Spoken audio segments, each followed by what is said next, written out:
안녕하세요. 펀드메딕입니다. 구독과 좋아요 부탁드리겠습니다. 자, 카카오페이 증권에서 인프라 펀드를 이제 팔고요. 글로벌 인프라 ETF로 갈아탄다는 말씀을 좀 드려봅니다. 타이거 S&P 글로벌 인프라 ETF를 좀 추천을 좀 드리고 싶고, 왜 그런지 설명을 한번 드려볼게요. 자, 카카오페이 증권에서 펀드를 판매하게 된 배경에는 이제 앞서 합리적인 AI 펀드 할 때도 말씀드렸지만, 펀드 성적표 서비스 같은 고부가가치 양질의 서비스가 좀 중단된 게 아쉬움이 컸어요. 굳이 이렇게 제가 직접 들어보고 공부할 기회가 없다면 뭐 굳이 펀드를 가입할 이유가 있나요? 비싼 비용을 주면서 그냥 ETF 가입하는 게 나을 겁니다.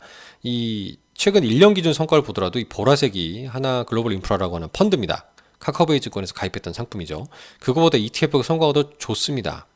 2년 기준으로도 성과가 굉장히 좋고요. 굳이 성과도 별론데 뭐 이제 ETF로 가는 게 훨씬 낫죠. 그래서 그냥 ETF로 갈아타버리게 되었습니다. 자, 상품은 세 가지가 있습니다. 코덱스하고 타이거, 하나자산운용의 브랜드 플러스 세 가지의 ETF가 있는데 이름에 똑같이 S&P라는 이름이 들어가더라고요. 자, 이제 하나씩 알아보도록 하겠습니다. 코덱스 S&P 글로벌 인프라입니다. 자, 이제 코덱스 S&P 글로벌 인프라는 투자 설명서를 살펴보면 총보수 비용은 0.3278로 확실히 저렴합니다. 그리고 이 상품은 이제 어떤 걸 추종하냐면은 iShares의 글로벌 인프라스트럭처 ETF의 성과를 좀 추종하는 그런 지수를 복제하게 되었는데요. 해당 ETF, IGF를 직접 사는 방식이 있고 일부를 담고요. 나머지는 해당 주식의 성과를 서로 해당 증권사와 교환하는 스왑 방식으로 이제 복제해서 운영을 하고 있는데요. 그래서 공이 이제 S&P라는 이름을 좀 붙이게 된 것도 있어요. 자, 이 하나 코덱스가 먼저 있고 두 번째는 타이거 S&P 글로벌 인프라입니다.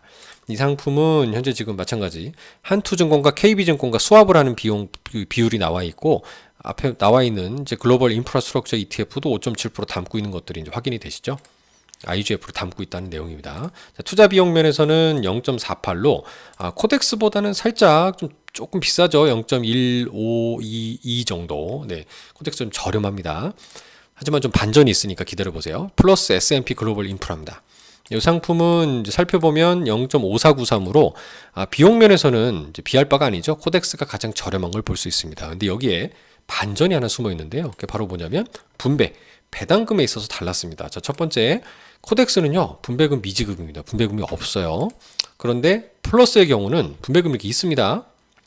2023년도부터 연간으로 봤을 때 500원 정도 수준의 배당금을 지급하고 있어서 현재 이제 가격이 17,500원 정도 수준이라 지금 기준으로는 3%가 조금 안 되는 2.85% 정도의 수준의 배당을 지급하고 있는 것을 볼 수 있습니다. 자, 근데 타이거는요. 이제 배당금 주는 것들을 이제 22년, 3년, 4년 쭉 나눠서 보면 22년부터 연간 한 100원 정도 수준의 배당이 쭉 늘어납니다. 330원, 420원, 550원 이렇게 말이죠. 그러면서 2024년 기준으로는 한 555원 정도의 배당을 지급했으니까 지금 14,885원 정도 수준으로 환산해 보면 시가 배당률이 약 3.72%로 가장 높고요. 그리고 분기 단위로 배당을 하고 있더라는 거죠. 그럼 배당을 주니까 뭐 수익률은 좀 떨어지지 않을까 생각을 해봤습니다. 근데 희한하게 배당을 안 하는 코덱스와 이게 이제 파랑색하고 녹색이 이제 이 녹색이 타이거고요. 파랑색이 한화 거거든요. 그리고 빨강색도 같이 겹쳐 있어요. 똑같죠? 보라색은 펀드니까 볼 것도 없고요. 최근 2년 기준으로 보시면 배당을 안 하는 코덱스 이런 플러스와 거의 같은 성과를 내고 있습니다. 그러면은 뭐 뭘 선택하시겠어요? 네. 당연히 이제 글로벌 인프라 선택하시는 게 낫겠죠. ETF가 낫다는 얘기입니다. 타이거 하시는 게 낫다는 얘기예요. 자, 이제 인프라 시황을 좀 살펴보면 블랙록이나 마이크로소프트 등등이 이제 데이터 센터나 전력 인프라 구축한다고 원자력 ETF, AI 핵심 인프라 ETF 이런 거 날아가는 거 아시죠? 이런 게 좀 성과가 좋은 거고, 맥쿼리도 얘기하기를 새 인프라 수익률 올해 기준으로 두 자릿수를 전망을 한대요. 방어와 성장의 균형 잡힌 자산. 당연히 본인들이 인프라의 강자이기 때문에 더 좋게 얘기할 수밖에 없지만 이걸 살펴보면 블랙락, 맥쿼리 등등 뭔가 이런 금융그룹의 이름이 눈에 띄죠. 사실 이제 특정 기사를 살펴보면은 좀 재밌는 기사가 있는데 글로벌 인프라를 누가 통제하느냐 파워 브로커의 시대다라고 해서 민들레 뉴스라고 하는 조금 잘 안 알려진 그런 언론에서 굉장히 의미 있는 좋은 기사를 내셨더라고요. 이 중에서 저는 이런 거죠. 이제 오늘날의 인프라는 뭐 인공지능, 컴퓨팅, 에너지 그리드 등등등 해서 다양한 분야까지 상상 이상으로 복잡하고 상호 의존하는 시스템들인데 사실 오늘날의 기업과 투자자, 컨설턴트 모두 과거 정부 관리만큼 의미 있게 통제가 어려워졌고 새로운 파워 브로커들이 생겨났는데 이분이 얘기하기에 금융업자의 역할이 부각되었다는 거죠. 왜냐하면 이제 정부는 부채 비율이 높으니까 정부가 채권을 발행하든 뭔가 새로운 투자하기에는 부담스러운 게 많잖아요. 그래서 민간에 많이 일임해서 인프라 사업을 같이 하고 있지 않습니까? 그러면 또 적정한 수익률도 보장을 해줘야 되고, 근데 이렇다 보니까 블랙락이나 맥쿼리 등등처럼 대형 금융 그룹들에게는 새로운 먹거리가 될 수밖에 없는 거죠. 이미 인프라 투자가 국제금융과 글로벌 정책의 중심이 되고 있고, 중국조차도 1대1로 사업 같은 게 결국은 이건 인프라 사업이잖아요.